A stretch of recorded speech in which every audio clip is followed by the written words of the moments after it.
Good afternoon, everybody, and welcome to the College Golf webinar. For those of you who do not know me, my name is Matthew Gilson, and I'm the Foundation Director for the Southern California PGA. The foundation itself is obviously the charitable arm of this section, and I wanted to spend a moment or two here just to describe and pass along some of the programs that are underneath the foundation's umbrella. First and foremost, we have the SCPGA Junior Tour, which is led by Kevin Smith. The Junior Tour is a three-tiered program consisting of the Toyota Tour Cup, the Players Tour, and the JDT, Junior Development Tour. Across all three tiers, the program consists of 3,000 Junior Tour members and hosts over 300 event days throughout the year. Next up is our Player Development Department, which is led by Anthony Leone.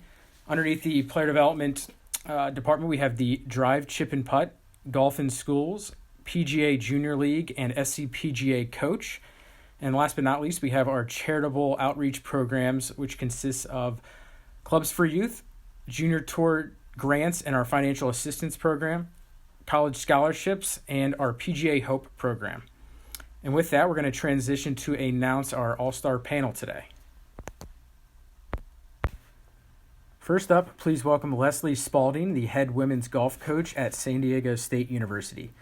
Leslie recently finished her 9th season as the head women's golf coach at San Diego State University, and under her leadership, San Diego State has recorded 41 top 5 placements, 11 event titles, 7 team regional appearances, and her student athletes have earned 21 All Mountain West honors and 15 weekly and monthly awards from the Mountain West. Leslie's student athletes have also excelled in the classroom, garnering 29 All-American honors, 16 Scholar Athlete certificates from the Mountain West, and 10 WGCA Scholar All-American recipients. Leslie competed on the LPGA Tour from 1996 to 2005, competing in 215 events and earning 7 top 10 finishes. Leslie also earned her PGA membership in April of 1995. Next up, we have Andrew Larkin, the assistant men's golf coach at UCLA. Andrew just finished his 5th season as the UCLA men's golf assistant coach. In the first 4 seasons at UCLA, the Bruins have recorded a total of 24 top 4 finishes, including 17 over the past 2 seasons. UCLA has earned 11 All Pac-12 conference honors over the course of Andrew's 4 years in Westwood. In April of 2019, Andrew was named a finalist for the GCAA Outstanding Assistant Coach Award. In 2019, Andrew also caddied for SCPGA Junior Tour alum Devin Bling at the 2019 Masters and the United States Open after Bling finished runner-up at the 2018 USAM at Pebble Beach. Prior to his time at UCLA, Andrew served 3 years as the head men's and women's golf coach at Occidental College in Los Angeles. Lastly, Andrew also earned his PGA membership in January of 2016. And the final member of our panel today is Sahith Fagal. Sahith is a proud alum of the SCPGA Junior Tour, where he won 9 times on the Toyota Tour Cup. In addition to his accomplishments on the SCPGA Junior Tour, Sahith won the Junior World Golf Championship 3 times, the LA City Championship by 8 strokes, the 2017 Sahali Players Championship, the 2017 Morse Cup at the Pacific Coast Amateur Championship, and he won an exemption into the 2017 Genesis Open at Riviera Country Club, where he in fact made the cut and finished 49th overall. After a very successful junior and amateur career, Sahith signed with Pepperdine University in Malibu, California. Sahith is just the 4th wave to earn multiple All-American honors, and through 3 seasons, he has the best scoring average, which is 70.95 in Pepperdine history. Lastly, he is the 3-time All-Region and All-West Coast Conference performer. Thank you all for joining us today. We really appreciate your time, and we're really excited for you all to conduct this college golf webinar. And with that, I'm going to turn it over to each of you. Thank you. Well, hey everyone, thanks for joining us today. I'm Andrew Larkin. I'm the assistant men's golf coach at UCLA. I know all of us are excited to talk with you guys a little bit about college golf, what the recent events meant for this season, and certainly all the recruiting and schedule down the road for next fall as well. And any questions, we can answer through this process, happy to do so. But I'll let each of the panelists introduce themselves, and then we'll get going. Hi, I'm Leslie Spalding, San Diego State head coach. Happy to be here today and hopefully answer some questions. Yeah, and I'm Sahith Fagal. I'm a senior at Pepperdine University. I was going to graduate this year. Played golf there for 4 years, was actually there for 5 years. And yeah, happy you guys can join us as well. And hopefully we can answer any questions or give you guys some insight. #1 player in the country right now as well. So pretty good one to have on with us.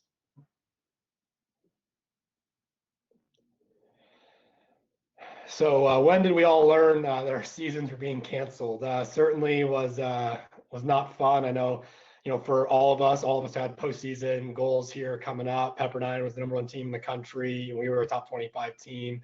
On the men's side, we were actually on our way back from Bandon Dunes when we found out that classes had been moved to all online classes, and we didn't know officially the season was going to be canceled, but we had an all staff meeting the next morning, which kind of put the writing on the wall. So pretty early March, and then for us, we had 2 seniors, so trying to figure out the implications of what it was going to mean for them down the road. But about the middle of March. We were on our way back from Hawaii, which was a great tournament to finish our season on, especially for our seniors. But we arrived back on Thursday morning, which is the day they called everything on. We had played with Yale the day before, and Yale had found out that the Ivy League canceled the rest of the season, and we were like, oh my God, could that really happen to us? And sadly it did. But it was a good way to finish the season and let's go forward. Yeah, for us, it was pretty crazy. We just finished a tournament in Vegas. Came back, had a little bit of downtime, maybe a week before it got called off, and it was crazy because we were already planning, how we were going to ramp up for postseason, how we were going to get our practice back on schedule, and we were supposed to have qualifying the next day on Friday. So it was kind of a fitting setting. Unfortunately, it was pouring on Thursday. We were at practice, kind of huddled up under the umbrellas, and we took it inside. And I guess as I was getting out of the car going to practice, that's when I looked at my phone and found out that the season was being canceled. So we all went into the clubhouse after and kind of talked about it. And I mean, we were silent for a little bit because obviously we couldn't believe what just happened, because it happened so quickly. But yeah, it definitely sucked. But yeah, it's still, even right now, thinking about the fact that we don't have postseason, it definitely hurts a little bit, especially on the trajectory we're as a team. So yeah. You guys were so good. So I'm not going to mind seeing Sahith not there next year whenever we get to play again. So he's been 4 years of beating us up pretty good. Definitely I know it was disappointing. I think our players and across college golf, I think they handled it and took the information in pretty well. I mean, ultimately, we all had major goals that we wanted to accomplish, but ultimately, there are events in life, and certainly right now, that are bigger than golf itself. And absolutely, I think us as coaches, that was a huge message that we tried to relay to our players is, this is going to be a great learning lesson. There's, times where you're going to have to learn to be resilient, certainly something we preach all the time. And, this is one of those ultimate lessons that they can tell is, really every day you have out there, every, shot, every round, we always preach everything really counts. And now it truly did. I mean, postseason awards came out based on what we had already played. So everything you had done, now you really never know when a season could be called. So at least that was the message, we gave out to our team, is just take advantage of the time at home, being with your families, understand that there are things bigger than us and bigger than the game of golf. And ultimately, hopefully down the road, this gives us a greater appreciation for the opportunities we have. Absolutely. One of my players is from the Philippines, and within 24 hours, she was on a flight to the Philippines because they were closing the border. And since that day, she's not been outside of her house because they are very afraid that they don't have any infrastructure to handle it. So they think if they get the virus, it's just going to go crazy in the Philippines. So they have police checkpoints, and only one person's allowed to go to the grocery store once a week. So it's very, very, very strict. And so she's been in her house since March 15th. Whereas my Swedish player is playing golf and going to the gym and doing whatever she wants to do. So it's an interesting time. Yeah, I think as both Coach Andrew and Coach Leslie said, like it's different perspective for everyone too. Not only from you know, we were so all in on golf, and then all of a sudden all these things pop up, and it just kind of puts things in perspective in terms of golf isn't the most important thing right now. And I think our team understands that. It seems like a lot of people during this time are getting together, understanding that. So it definitely gives us a good perspective. And when we go back to playing golf again, it's going to be really good looking at this in as much of a positive light as we can. Absolutely. You know, for us right now, one of the big questions that, you know, I think we're getting consistently is what are we doing with our teams, and, you know, how are they preparing? I think, you know, one of the things that hasn't been talked about that much is what the NCAA is allowing us to do and not allow us to do at the moment. At least for us as coaches, we've been pretty much restricted to doing any type of physical activity. So we're not allowed to mandate a practice program, a workout program, anything like that. We're actually not even allowed to sit in on voluntary workouts. So, you know, if one of my players did have access to a course and wanted to Skype in with me and show me, you know, a swing or a drill or something, we actually could not watch that or attend it. But we can do team meetings. We're now allowed, this week it was changed up to 8 hours a week, where we can have team meetings, guest speakers, we can have a book read, a sports psychologist can sit in. So those are the big things that at least our program is doing right now, is we're trying to do as much as we can to make sure that our athletes are well taken care of. They're preparing well, you know, for the future, to put together their own game plan, whether it's them as seniors to go out to be professionals, or whether it's them trying to create their practice plan for the summer. Take advantage of this time right now to, you know, physically develop their bodies, maybe get healthy if they need, create a fitness program to get them into a good place this summer whenever they can play golf, and then also really, you know, go through their stats for the year and touch up on what their practice plan can look like when they do a full access. So that's also what I would encourage all the junior golfers out there and their families to look at, is go really create a detailed plan on, you know, what were my deficiencies, what do I need to work on? And even though you can't be practicing, you can still be studying the game and studying yourself, learning what great players did, you know, reading books, learning more about statistics, and using all that information to create a plan going forward. Absolutely. I think working with each player on what their needs are is what we're doing. Just one of my players needs a break from golf. She just was a little mental, so she needed the time. So she's taking the time she needs, and then just giving them some different books. John Gordon books are great books to read in terms of staying positive and what to look towards instead of looking behind you, and trying to find the positives, and really looking at your game in terms of, is it my course management? Am I making the right decisions? Am I always going for the pin, or do I really have a good game plan?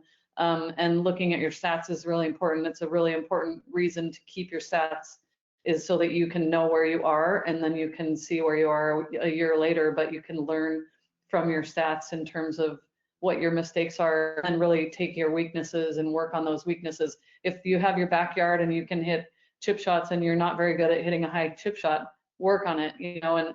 And that discovery for kids is what's so important, is just figuring it out on your own. And it's like Harvey Pink used to say, take this, take a few balls and go figure it out. He would tell Ben Crenshaw and Tom Kite, take it and figure it out. And that's where you find what you can in the end trust when it comes down to competing. So it's a great time to work on yourself, work on little parts of your game, as well as read some books so that you can further your knowledge. Yeah, I mean, I agree with all of that. I think it's such a good time to not only improve the mental aspect, but the physical aspect as well. I mean, we have the time to do it, so might as well make the most out of that time. And then in terms of just how we're kind of staying in touch as a team, we're also having Zoom meetings weekly, just over an hour, just to kind of connect and feel like we're still, you know, on the team, and trying to get to know what we're doing in our daily lives, even though it's really not a whole lot right now. But we've been staying pretty positive about it. And again, like both the coaches said, like it is a time where I know both of my coaches have already reached out to all the guys on our team and kind of laid down a little bit of a plan of what this period should look like. And I think that's very important to set some goals coming out of this, so that there is a clear path and it's not all muddled by everything else that's going on right now.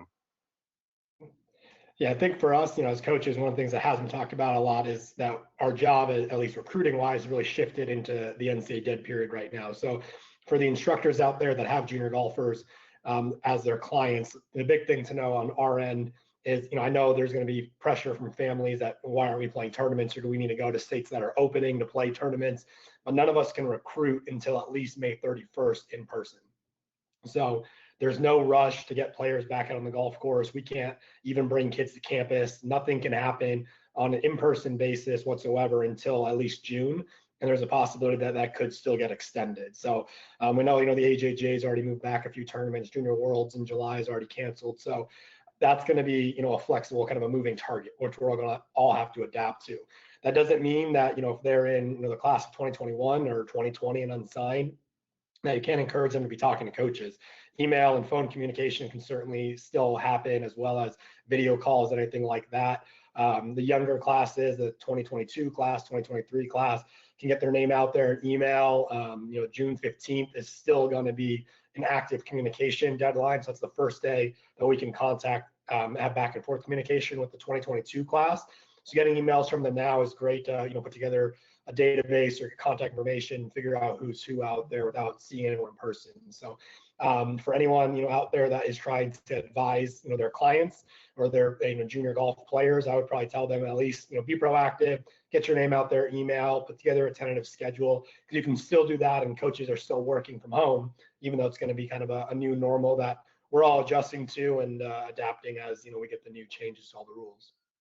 You make a swing video and send it to us. And the only thing we can do right now is send a questionnaire. So for all the 2022s and beyond. So make sure that you make that swing video, keep it short. You don't need to do anything special, but just let us see your swing and give us a little message about yourself and what you're wanting.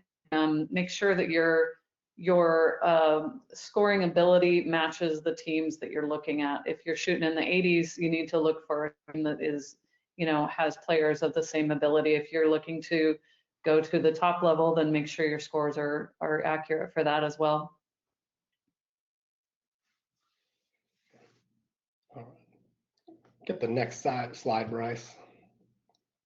Thank you. So touched on the dead period a little bit. I know one of the scary parts of this whole thing for both, current seniors and rising seniors, the 2021 class is, are you going to miss out on a chance to get exposure, stuff like that. I mean, coaches want to be out there recruiting just as much as you want to be out there having them watch you. So for any, program that hasn't filled their needs, that's the best thing. If, for PGA instructors out there, I would tell your parents and your students that whenever you have an opportunity to play this summer, there's still going to be tons of programs that need to fill those spots. So you're going to still have a chance to get watched. And by no means does this mean you're going to miss out on a window or on an opportunity. I think it might be kind of a note for that we'll go down through the road, but with some of the changes for next year, allowing seniors to come back, people need to be aware that the scholarship implications will not affect the 2021 class in terms of allowing us to have more scholarship.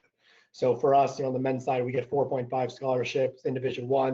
The women's get 6 as a fully funded program. And for next year, if we're going to bring back a senior, we could exceed that 4.5. But after next year, that goes back to 4.5 no matter what. So it really shouldn't have a huge implication. There's not going to be a massive flow of scholarship money or anything like that. Everything, for the most part, should go back to normal, in terms of the implications, what it means for the rising senior class. The only thing on our end is that we have our juniors, sophomores, freshmen stay one more year. So if they do stay one more year for 2021, a junior staying one more year means one of those scholarships that we have would go to that person. So not all of them are going to stay, but that is something to be aware of. So do you want to talk a little bit about your recruiting process and kind of how you got to Pepperdine? Yeah, absolutely. I think there certainly is an important list of factors that you kind of need to go through with you and your close ones. I think that's one really important thing. Obviously, you have a support group around you, and I think it's really important to key into what they're saying and how they feel about what colleges you're looking at and stuff like that. And it really is a total fit. You really don't want to choose your college or university based on just golf. Obviously, golf is a large part of it, but the other aspects I've come to realize are just as important in terms of what you want to get out of yourself academically, the kind of people that you want to surround yourself with, the kind of culture that you want to be in, whether it's, you know, a big school, a small school. Another thing that Coach Leslie mentioned is, you know, the competition level on the actual golf team itself. I've always been one to preach the idea that you should be going to a college that you feel like you're going to be competitive in, that you're going to be able to get a lot of chances to play. I'm not saying don't go challenge yourself and try and go to a top school and, you know, make the lineup every time, but I think it's really important to, in order to better yourself as a player and a person, that you are able to, you know, compete and travel with the team. I think it's easy to get lost in just looking at the top name schools and saying, oh, okay, Oklahoma State, like they're a golf school, like I would love to go there, but it's definitely wouldn't be the best fit if you're just, you know, where you're able to walk on and not get to play any of the events. So it just needs to be a total fit, and it's definitely a tough and long process. There'll be times where it's like, did I really make the right decision, or am I really looking at the schools that I really want to look at? But I think as things go on and you look at all aspects, and again, you know, talk to the people that are close to your parents. My swing coach, I know Rick Hunter, really helped me a lot along in this too. And when you know, you'll know. But I definitely think it's important to look at all aspects and not just the golf part of it.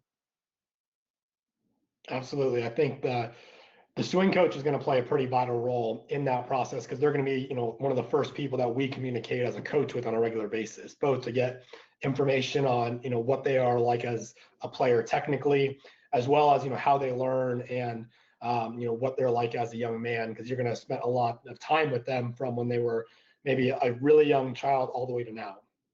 So that relationship is going to be integral in us, you know, doing our homework. We'll speak to guidance counselors, principals. I think all of that information needs to be taken with a grain of salt. I mean, one of the, you know, the things I always go back to is I've never, for the most part, and I think I might have had one case, but I've never had, you know, an instructor tell me that they didn't think their student was the greatest thing in the world, or that he was, you know, a great player that has a huge future. So I think when you talk with, you know, your students about what we look for on the golf course, golf's going to be a huge part of it. Without a doubt, the academic side is going to be massive, because it can not just make us more comfortable as coaches that they're going to succeed academically, but it could also open the doors for them to potentially get academic scholarship, which is, you know, helpful on all of our ends to make sure the dollars go as far as possible, but also really talk with them about what their demeanor is on the golf course. Because if we see a kid that's quitting, if we see a kid that's throwing clubs, a kid that's, you know, not treating his parent well, or if, you know, if you as an instructor come out and all of a sudden you're walking around with him and he's looking to you for all the answers, or he's treating you poorly after a bad round,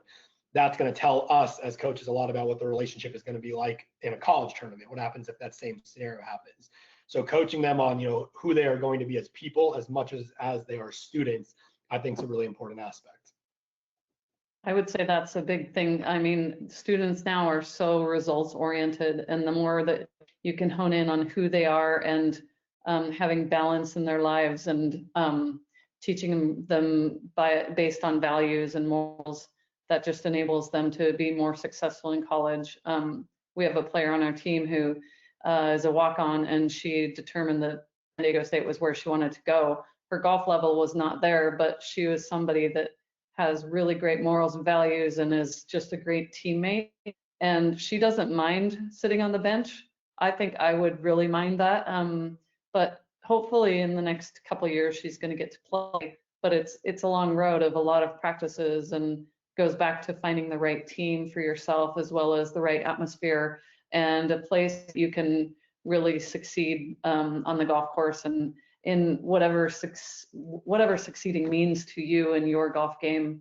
You know, maybe it's just, you know, having a good time every round you play and meeting new people. Maybe it's competing to the highest level and being #1 in the country. But whatever it is, finding the right fit is really important. Absolutely, yeah. So I know one of the questions coming up now is in 2021, you know, later 2021, when the rule changes was going to affect the students being able to take advantage of their likeness, how that's going to have effect on NCA, on amateurism, all of that. And, you know, Leslie, you might know something that I don't, but the answer is I really don't know all that much. We're on kind of a need to know basis. We've heard kind of some conjectures on what it could mean and all of that, but I think it's a moving target that we're all, you know, trying to figure out together, whether it's going to affect scholarship allocations, on, you know, whether it's going to affect amateurism and the USGA is going to change. I think there's going to be a middle ground, in my opinion at least, that the NCAA, USGA, other sports bodies will come together to kind of realign what amateurism means, allowing students to get something. I certainly, if you're really, really young and you're, the 6th grade prodigy right now, I would probably tell a parent, don't count on, getting a contract to play any sport in college. I don't think that model is coming anytime soon to be able to be paid to play in college. But there will be something tied to likeness. We're just all waiting to find out what it's going to be. Right on. Yeah. That's unknown at this point. Hopefully we'll have a football season this fall. For That'll sure. help I all think of us. COVID-19's left some more things up in the air. And I know at least, a couple other things that I'll throw out there, at least in regards to the COVID-19 changes that have been thrown out by the NCAA, since it's been all over the media, just so everyone knows, in case they have seniors like Sahith that are in school, whether they're going to go back. Some of the important rule changes out there with it are seniors are allowed to come back for one more year if the school permits it. So that's kind of the first hurdle, is schools are going to have the individual basis to decide whether they first want to have seniors come back and at what level of scholarship they're allowed to bring them back. So like University of Wisconsin is one of the first, maybe the only first Power 5 program right now to announce that they were not allowing their seniors to come back whatsoever. The entire Ivy League has already announced that already as well. If schools do allow seniors to come back, they're only allowed to come back at a max level of scholarship they had the previous year for their senior year. So, if we had a senior on 20% scholarship, that would be the max that we would be allowed to give that senior the following year.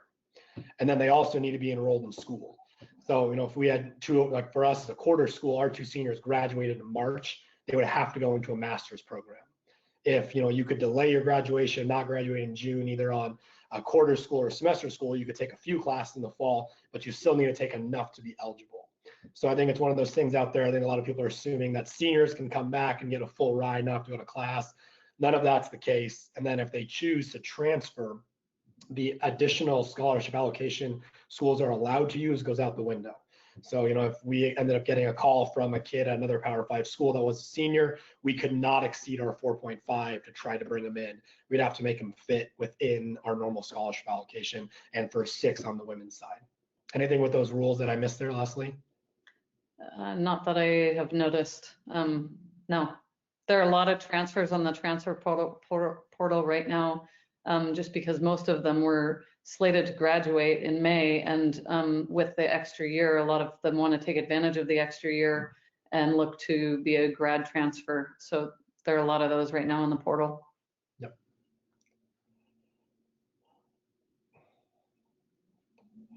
So Heath, I'll let you kick it off here. Yeah. Tell us a little bit about your transition to college golf. Yeah, I'll start this one off.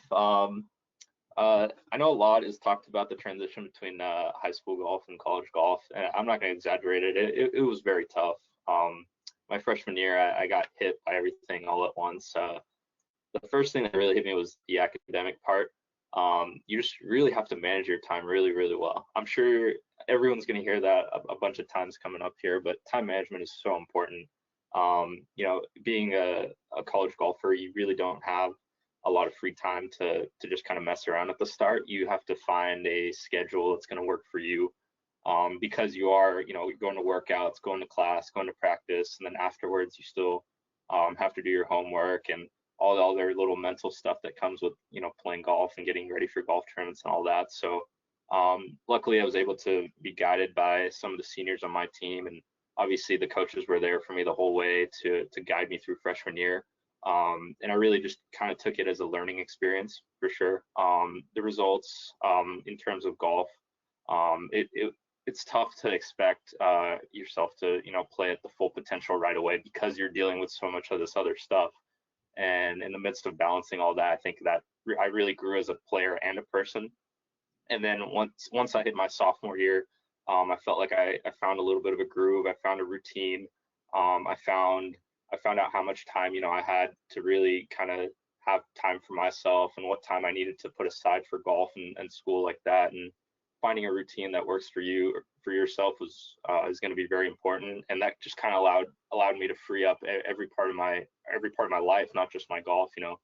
Making sure that the social aspect of it is good, and you don't want to be killing yourself just doing work all day and getting no sleep and, practicing 10 hours a day if that means, giving up some part of your health or some part of your social life with your family and friends. So I definitely took me at least a year, I'd say, to figure that all out. And then all of a sudden, sophomore and junior year go by so quick. It's like, felt like 2-3 months, and all of a sudden I'm in my senior year, and you just get so used to it. And the whole ride is a lot of fun for sure.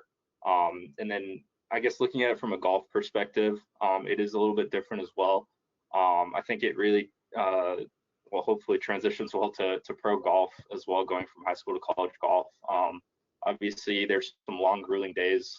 36-hole days you're going to get really used to that in college golf, which probably about half the tournaments are 36-hole days, maybe even more.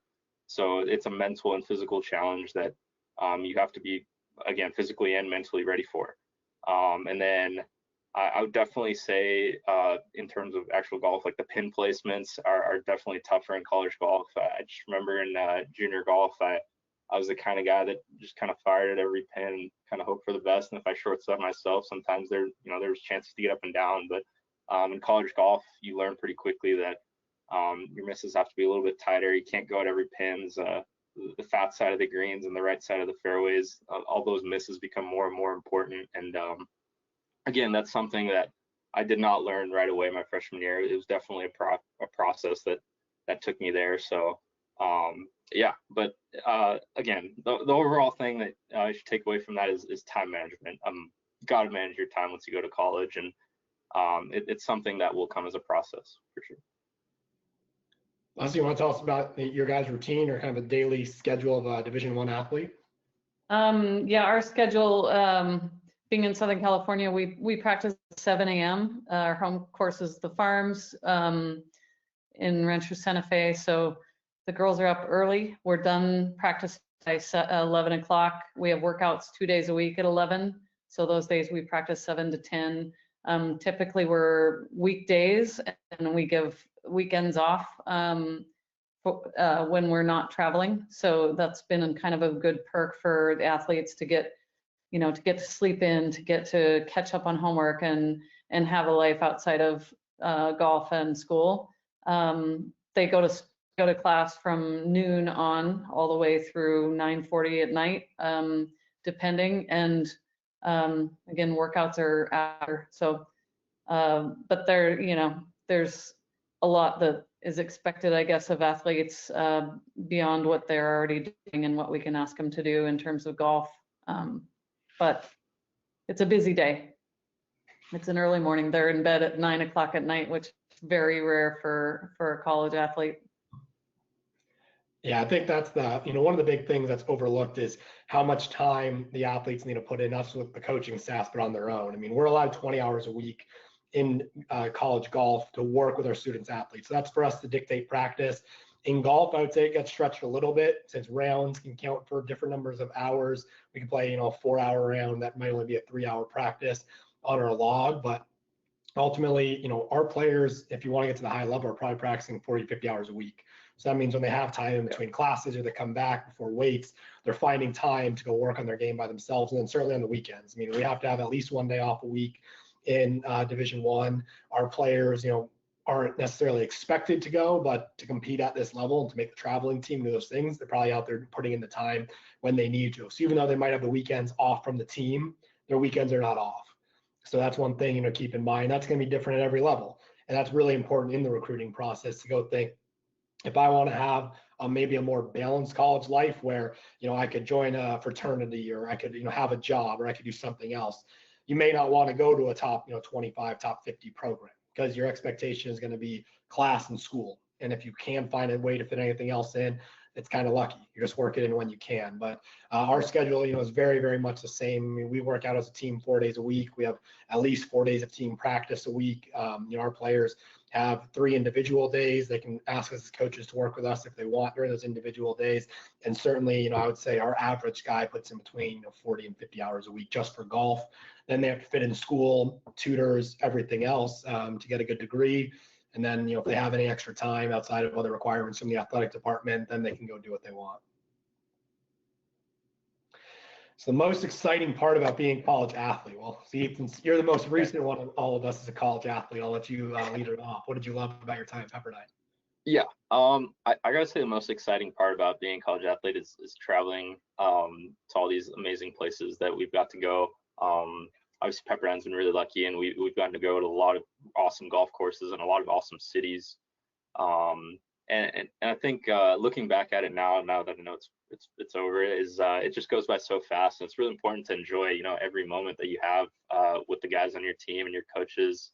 It really does become like a second family.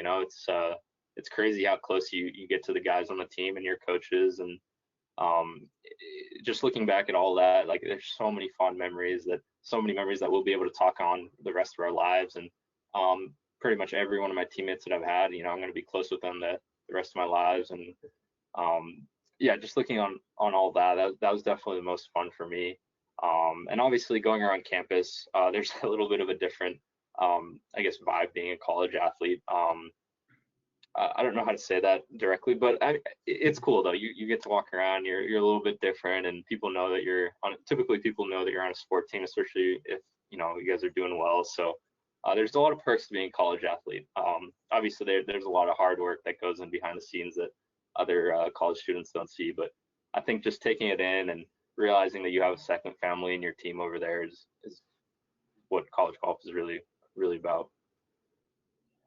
Yeah, I'd say for me, still as a coach, it's the team, and it's what's always kept me in it. I think having a chance to be around that group of individuals, both from a golf standpoint, it's once you turn pro, as Steve might be learning here soon. I mean, you can always have friends on tour, but you never have people that are fundamentally invested in your improvement. Those guys are trying to beat you and take your money. So ultimately, they can still be your friend, but it's never going to be the same unit you had, where they're going to be the guys when you play bad and you play great, you can celebrate with them. They'll pick you up. They're there to push you in the weight room, to give you advice, to help figure out where to go around campus, what classes to take, everything like that. So I think being on a golf team and being with that group creates those friendships and gives you resources that you can't really replace anywhere else.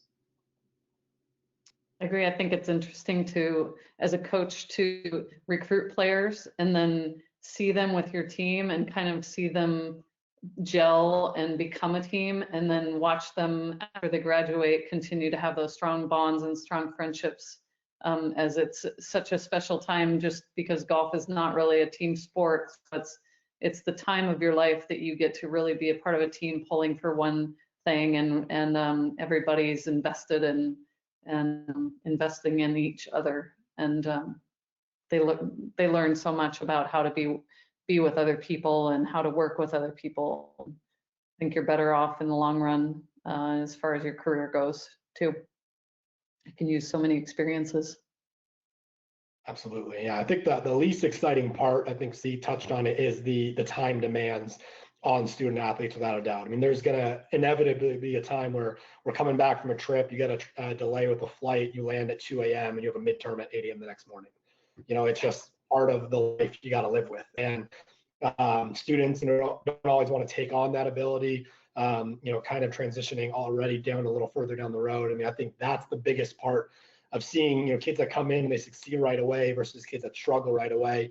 It's the kids that they're able to manage their time, they're able to adapt to the new environment, and that they're the kids that really want to be coached, and the kids that really want to take advantage of the resources. The ones that come in asking questions, wanting to learn instead of thinking that they have it figured out, or I came here and I practiced this way and it made me this junior golfer, and now that I'm here, I'm not getting better. Those are the kids that tend to be a little bit stagnant early in their college career as a freshman. It's the kids that come in, they're like, coach, tell me what to do. They go to their tutors and try to figure out how to balance a schedule, put together a practice plan. Those are the kids that really thrive because they take advantage of the resources. Yeah, I agree there with Coach Andrew. I mean, taking advantage of your resources is really important. You have a support system around you, including tutors, academic advisors, and all that. So being on top of that is definitely going to help alleviate that stress of trying to manage your time and stuff. And again, once you find a good schedule, obviously the tournament times and stuff like that, you can't control whether you're coming back at 8 p.m. or 3 a.m. sometimes. So that stuff's always going to be tough. But once you find a routine and kind of when you know when you need to be spending time on work and when you can spend time just for yourself is going to be really important. And once you kind of get used to that after, I'd say, a year and a half, and once you get used to that, you don't even really think about it. It just kind of becomes a part of the process. Right, using a planner is so important so that you don't miss appointments. I think the question about how do you thrive and how do you struggle, those that struggle don't keep appointments, don't necessarily get their assignments done in time. Doing things ahead can really help, especially ahead of a tournament, because at a tournament you want to focus and you want to use the time to sleep, or especially on a 36-18 tournament, you really don't have time to do a lot of studying. So making sure that you're ahead and really time managing is super important to success, as well as being open and being able to listen to, it's not criticism, but it's coaching in terms of what your weaknesses are and what you need to work on to get better, and in life as well as in golf.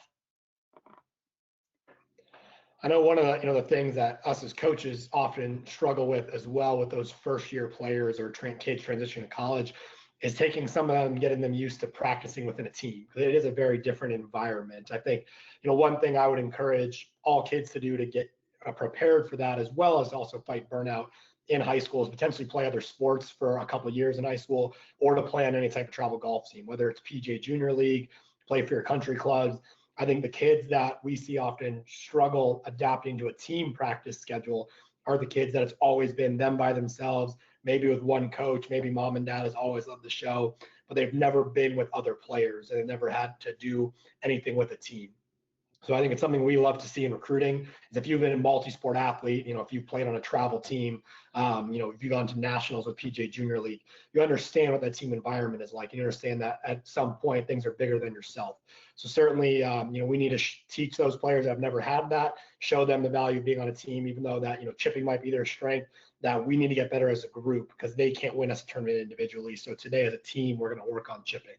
It's a conversation we have with a few of our players often, but certainly, if we can recruit that out, I think that's the easiest way for us to transition to that. And also a great way to fight burnout. I think being on a team instead of having it all on your shoulders all the time as a younger junior golfer or playing other sports is a great way to prevent some of those issues. Yeah, and going off that, I think practicing as a team also has a lot of benefits in terms of just competing within yourselves. Obviously, if you're on the same college team, level of play is fairly similar, and that means there's a chance that both the whole team can push the other, the next guy to a higher level. And I saw that, having chipping contests, putting contests, games out on the course, all really helped a lot, actually. You don't really think about it. It's like, okay, you're just kind of messing around, but no, I mean, you end up taking it really seriously, and it's almost a little bit of a pride thing. But those competitions have really helped for the burnout thing, because we kind of take that kind of perspective off the course as well. Like when we go play basketball, we're still trying to compete, and I think just having that competitive aspect within the team really helps the burnout thing, because you kind of want to be a well-rounded individual, not just a golfer. And in turn, I really do think that helps in the golf game. So you tell us a little bit about what's changed in your personality as a player between freshman year and now with pro golf on the horizon. Yeah, so I'm coming into college. I was one of those guys that was on by myself a lot. I just went to a couple public courses out here in Chino, and I really wasn't a big practice guy. I think that really held me from becoming a better junior golfer. I didn't dedicate as much practice time as I should have. There'd be weeks where I didn't even go and practice. So that's something I've definitely changed a lot in college, and I could see the improvement immediately.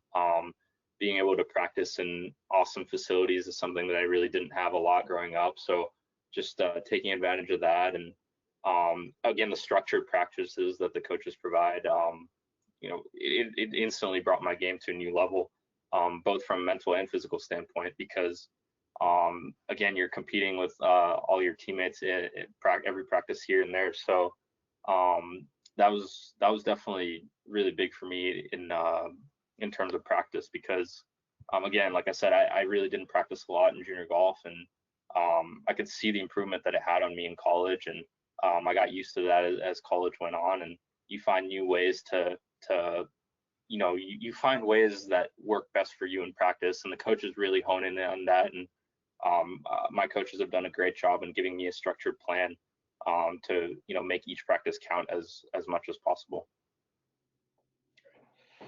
All right. Well, talking about some of our top experiences individually now, I know we've all had unique ones in the golf industry. For me, April's been a fun month the last couple of years. Last year, I was lucky enough to take one of my players who will now be a senior next fall, Devin Bling, one of Sahith's good buddies. I caddied for Devin at the 2018 U.S. Amateur. We made the finals playing Victor Hovland, and through that qualified for the Masters and the U.S. Open the following year. So we got to spend most of Devin's sophomore year preparing for the Masters. We were actually lucky enough during his freshman year to take not just Devin, but the entire team as part of Augusta State's event to the Monday practice round at the Masters, and two of our alumni, Kevin Chappell and Patrick Cantlay, were both playing. So that was the first time that I actually set foot on property. But overall, that week was pretty amazing for me and for Devin as well. He played phenomenal all week, made a hole-in-one Wednesday during the par 3, made the cut, had an unbelievable experience there. And between, I think, not just the membership at the club, the patrons, and all the professionals around it, I think we couldn't have had a better experience. So certainly something I'll never forget as a college coach and a fan of the game. Leslie, talk about a little bit of your time on tour, playing professionally. Yeah, so one of my best finishes was a tournament where it was a 3-day tournament it was the ShopRite Classic in New Jersey on a really fun golf course, Old Donald Ross course. But I made the cut by birdieing the last hole. So I made the cut on the number. I think I was 67th, and I went out the next day, and it was a windy day, and I was totally in the zone. It was just like I made 10 birdies, shot 64, and moved up to 3rd place. So that was a pretty good final round. But one of those days that you can't ever count yourself out. You always have it in you, and I feel like in tournament golf, the more you're playing, the more testing yourself, the more you're finding out about yourself, and then you're able to build on some of those experiences to give yourself that confidence to take you to the next level. And one more was I finished 6th in the British in 1998, which is a long time ago. But right before that, the 3 events before that, I had failed on the Sunday of each tournament. I was on the leaderboard, top 10 on the leaderboard for 2 of the weeks, and just shot 78 or 80 to last round. So pretty bad finish. But at the British, it was like 4 solid rounds. And I'll never forget walking up 18, knowing that I completed a good final round. But it really took all those other rounds to give me that confidence going forward. And that's why playing tournaments is so important, is you're really testing yourself and testing your mental as well as, of course, your physical game, and building on it.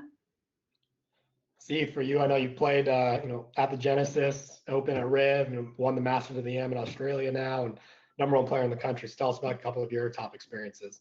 Yeah, Genesis Open 2017 is still up there for me. I mean, that was the first taste of pro golf I was able to get, and I was just really lucky that Pepperdine was able to get me in that college showcase, and was able to take advantage of that. I think it was just 8 players that year that was able to compete for their spot in the tournament, and got in through that. And it was literally the most unforgettable week of my life, because obviously I made the cut. I played really well the first couple of days in kind of rainy, kind of gross conditions. And my whole family was there supporting me. And what I took from the week is that the transition from college golf to pro golf is absolutely doable. Obviously those guys have grouped in so many. I mean, they're on the PGA Tour for a reason, and I was clearly able to observe that when I was there. But in terms of actual game, it really wasn't that far away. I felt like I was right there. And what's interesting to me is seeing these guys like Colin Morikawa, Matt Wolff, Victor Hovland, guys that I've played with my whole life, going on tour and killing it. I mean, that's no fluke. I mean, these guys have been good their whole lives, right? So being able to see that has also given me a lot of confidence. And looking back at this Genesis Open where I ended up making the cut and finishing T48 or T49, so just kind of building off that, it gives me the confidence that this pro golf thing could absolutely be a career. And I was able to take that and kind of put the rest of my college golf career in perspective as well, kind of using it as a stepping stone to see what I could do to get a little bit better, to get to the next level after having experience playing there. And then I was lucky enough to play in the US Open that same year too. So yeah, it just showed me some of the stuff, some of the intangibles that those tour guys have, and stuff that I could work on my game through the rest of my college career to get to that next level. And obviously playing alongside Phil was really cool. I mean, I wasn't the biggest Phil guy coming in. Like, I liked him, respected him, but he was the coolest guy. I actually got to play 33 holes with him on Sunday because of a rain delay. And first hole out there, he acted like he knew me for 10 years and acted like I was just another guy on the tour, just talking stories about his college career and, you know, some of the memorable moments he had in Presidents and Ryder Cups. And yeah, he was just an awesome guy, like such a fan guy. And that really made me respect him a lot more for what he does, you know, on and off the golf course, being such a great player and winning 5 majors and 40 tour events, but still being such a, at least from my perspective, I really thought he was a, you know, a humble, down-to-earth guy that really cared about the game and wanted to grow the game. So seeing someone like that really kind of inspired me to work a little bit harder as well. Right.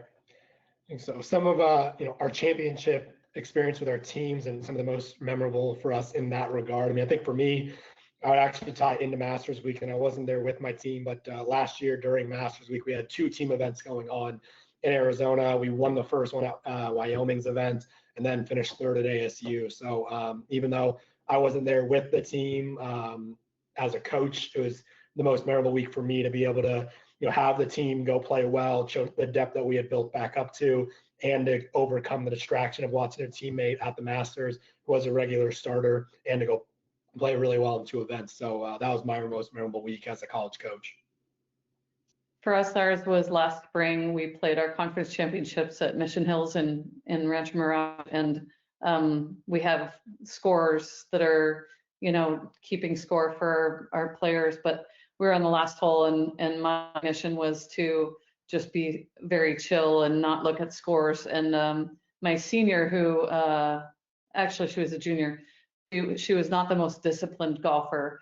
And I'm walking with her. She's the last player coming up, and I honestly don't know where we stand. We were very close, and she said to me, "How do we stand, coach?" Because it was a go for it or not. She only had like 200 yards to the pin on a par 5 reachable. She was a long hitter, and she said, "Well, how do we stand?" And I said, "Let me look." And so I looked at my phone, and it said, "We are tied. So you need to, you know." So she said, "Well, I'm going to lay up." And she never lays up on that hole. I mean, I think her scoring average on that hole is probably a 7 for a reachable par 5. And so she laid up. The other girl had laid up into a bunker. She got it up and down for par. My player had a 12-footer for birdie. She missed it. And as we're waiting for her to line up her 2-footer to finish, my assistant came to me and said, "They have the score wrong. She's one better. This is to win." And she made the putt to win. And it was just such an exciting moment for the team, for us to win. And anyway, a really fun story to say, look at a freshman who's growing up and becoming more disciplined in her thinking in terms of managing the course for what she needs, and then also using the scoreboard to know what she needs to do. Because I find a lot of my players don't want to know where they stand, and at some points I think they really use that to their advantage. You need to make this 35-footer for birdie to win the tournament. Well, I did that to one of my players one time. She made the putt, and then she was not happy that I told her that, and it wasn't actually to win, but she wouldn't have ever made a putt, I don't believe, if she didn't know. So, you know, questioning, can you look at the scoreboard? And sometimes it's a good exercise to do, is looking at the scoreboard, knowing what you need to do. So anyway, interesting times. Yeah. For me, it would have to be the national championship I played my sophomore year with Pepperdine. It was just this unreal week, and I think it was really memorable for us because where Pepperdine was still, you know, not seen as a top golf school. We're still kind of the underdogs, and we had a really good year coming off a good freshman year. We were ranked maybe 30th going to nationals. So obviously nationals is top, I think, 30 teams. So it's the best of the best. And no, I don't think anybody really expected us to do any well, or even us, honestly, like obviously we wanted to do well. We were like, all right, we're here. Like this was kind of our goal for the year, and so we made it. But we were able to make the 3-day cut, which was the top 15 teams, and we were super pumped because we played really well that third day. And the most memorable part of that was we had a senior in our team who's been struggling for some while. His name was Robbie Geibel. I think he played in our lineup for the last, I'd say, 3 or 4 events that spring, and I think he counted maybe 1 round leading up to the nationals. And first couple round of nationals, he shot in the low 80s, and it was pretty standard that he wasn't counting. And all of a sudden, from the depths, he shot 2 under that third day in a really hard day on a really hard national championship golf course. And that's something obviously I'll never forget. And it was unreal for us to be able to make the cut, and we ended up coming in 13th. Didn't make match play, but yeah, just being there with the team at the biggest stage in college golf, there was nothing better, and that just made me hungry and our whole team hungry to get back to that position. What's next for you now, Sahith, with professional golf on the horizon? Yeah, obviously it's been a waiting game, and really hope we can get over COVID sooner than later. And but definitely I'm looking forward to pro golf. I was hoping to go do Canada Q School, and hopefully get a couple starts on the PGA Tour if I'm lucky. So we'll see. Hopefully, I'm still hoping that I'll be able to get a couple starts if the PGA Tour actually goes on with their schedule. And then after that, I still don't know about Q School and all that stuff. So I'm hoping that there's stuff available to play. If not, I'll reassess and see what I can do. Best plan moving forward. But yeah, I plan to turn pro whenever the opportunity is available. Great. Well, we want to answer some questions, both that we got from coaches and instructors before this, as well as, if we have time, some that have come through while we've been going today. So for everyone to start, kind of first, what, as good players, what would we tell junior golfers to continue to develop? I think for me, go put yourself in competitive environments, because ultimately you can get really comfortable being on your home course or winning your club championship, but go play in a tournament or on a type of grass or somewhere that's really out of your comfort zone. If you're a younger junior golfer, play against adults, go play against college kids. You have to see how you can learn to be comfortable in uncomfortable environments. So go to places, play tee lengths, anything, a golf course you don't think you're going to like. Just go do something that's going to make you uncomfortable and go do it in competition. I would say also organizing your practice and setting goals, goals for you to achieve, something that makes you bounce to the next level. And winning at home versus going to a higher level tournament, finding a good balance so that you get some confidence that you can take to that level as well. But just always challenging yourself every single day and really taking a look at what you're good at, what you're bad at, and really figuring out a way to get better at the things you're bad at and get better at the things you're good at. So that's what I would say. Yeah, and another really important thing that I'd like to add, I think attitude is super important when you're playing golf. I think you'll see in a lot of the best players, their demeanors, I wouldn't say happy-go-lucky, but they're always kind of looking at it as a little bit of a positive attitude, and not getting upset at little things, throwing clubs, stuff like that. It sounds cliche, but I think it's really important to be grounded, and you really should be enjoying every single moment you have out on the golf course, playing the game that we love, and I think just to be reminded that that certainly doesn't take away from being competitive and hating to lose and all that stuff. But I think you should really focus on enjoying every moment you have on the golf course and trying to get the best out of yourself while you're on the golf course. What is the best way to get noticed by a school you want to go to? The easiest way is play great golf in competition. I think that's first and foremost. Multi-day events over one-day events, ideally, just so we can see how you hold it together for a full tournament. I think Leslie was spotting earlier. I think it's important for players to understand the level of school they're trying to approach. One of the best lines I've ever heard about it is, for often college golf is 2 shots harder than junior golf. So, go look at my number 3, 4, 5 player. Those are the kids my job to try to replace on a yearly basis. So if my number 4 guy is averaging, 71 in college, you probably need to be averaging 69 as a junior golfer to play at our level. If you go to like my alma mater, Occidental College, and their number, 3 guy or 4 guy on the men's side is averaging 77, you're averaging 75 as a junior golfer, you might be a perfect fit there. So I think it's important for you to find the level that you want to play at. Go put some scores up. Email coaches if you can. Camps are a resource, especially for younger players now, to get noticed, interact with coaches. Like a lot of schools, us included, have summer camps if they do happen. Knock on wood. Or now some online camps are popping up. So go use that time to interact and get to create a relationship with coaches. But I would say scores, email communication, and then finding the right level for you. Another great resource is the Ping College Golf Guide. Just guys, just looking at our roster and targeting yourself to find out if you're good enough, but also using that to figure out, like, where do we fit? Because there are a lot of programs out there. Earlier in the webinar for the youth coaches, they were talking about, oh my gosh, they were talking about using that, and I've forgotten what I was going to say. All right, want to come back? We'll come back. We'll go to, let's say Heath jumped forward a question, unless we can always come back to it. What would you tell high school golfers to best get prepared for college golf, and how might you tell an instructor to help that kid do it? Yeah, obviously we've talked about a little bit how to kind of the transition works and all that, but I think another important thing to look about in your college golf career is what you want to get out of it. So obviously, if you're trying to become a professional golfer, you want to go to a program where stuff is aligned for that, right? Like the coaches are aligned to help you get to that place once you're done with school. So I think just having, again, what Coach Andrew and Coach Leslie have been saying is to have a structure and to have a plan. That's really going to be your best way to prepare for college golf, and just having an open mind too. And you really have to be able to adapt to stuff that comes your way. I think obviously it's easy to get overwhelmed, but if you have an open mindset to what's coming for you in college golf, I think you guys will be able to handle it pretty well. All right.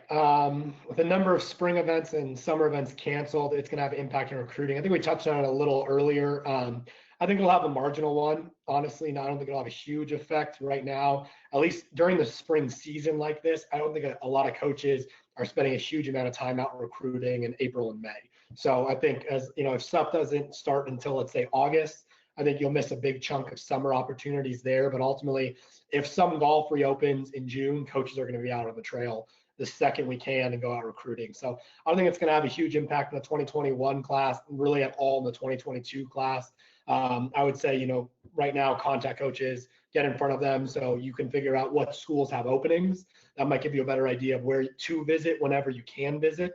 So you can do more research there to really get ahead of this process. But as long as stuff gets played this summer, I don't think it'll have a major impact.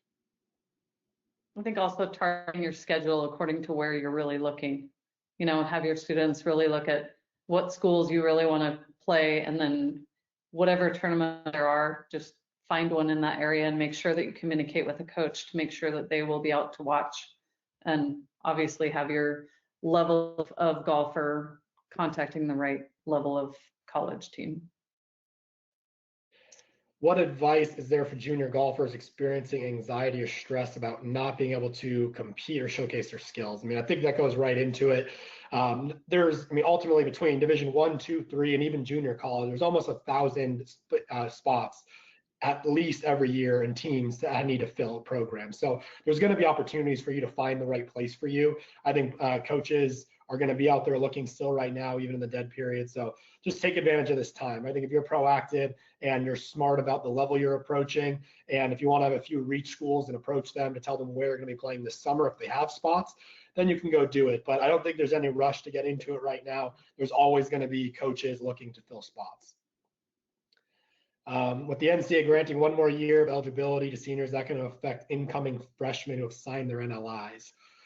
Honestly, I don't think a huge amount. There's going to be a group of seniors that are coming back, but I think it's not going to be as widespread as people think. Ultimately, I would say, the question that I would have further down the road that wouldn't affect the 2020 class, maybe 2021, is how many of the younger kids will take advantage of the extra year of eligibility if their school would grant them scholarships. So I think if you're, either a committed recruit out there, or if you're trying to help another 2021 find a spot, you need to be pretty proactive in speaking with coaches right now and seeing what scholarship implications are going to be, because they should already know right now if they're going to have, a sophomore use an extra year or take some scholarship money. So I think having that conversation, seeing how much scholarships available, really, can do a lot to alleviate this kind of new scenario we're all in there. Any further thoughts on that, Leslie? Somebody that signed an NLI has already signed for their scholarship, so they're guaranteed the amount that they signed for. The only way that it will impact them is that they'll have more competition on the team. And as a coach, I always want to develop freshmen. And if I have a senior that's on the bubble of the 5 spot, I'm going to pretty much take the freshman more than I would the senior, just because that person's had their time to prove themselves, and it's, they need to go win a spot in qualifying rather than just be on the bubble all the time. So the competition is the only place I see that the freshmen getting affected. Agreed. Well, my least favorite question in this. So what if any options happen to players who are recruited and enrolled if the coach is fired? So hopefully, it's not a scenario that, any of your students face, or we as coaches face here down the road. But the NCAA does allow players to transfer if they can ask to be let out of their NLI with no consequence. Now with the transfer portal, so now that it's changed for a lot of instructors, so you guys know to educate your current college players or future recruits, they're allowed to transfer, enter the portal as a first-time transfer and transfer outside of their conference. Without any implications, they can play right away. So if a kid wanted to transfer today to go to another conference, they could. There are still some limitations within conferences, like the Pac-12. We have one. If you left UCLA to go to Oregon, we could ask you to sit out a year still. The NCAA is voting to change that right now if they want to do that.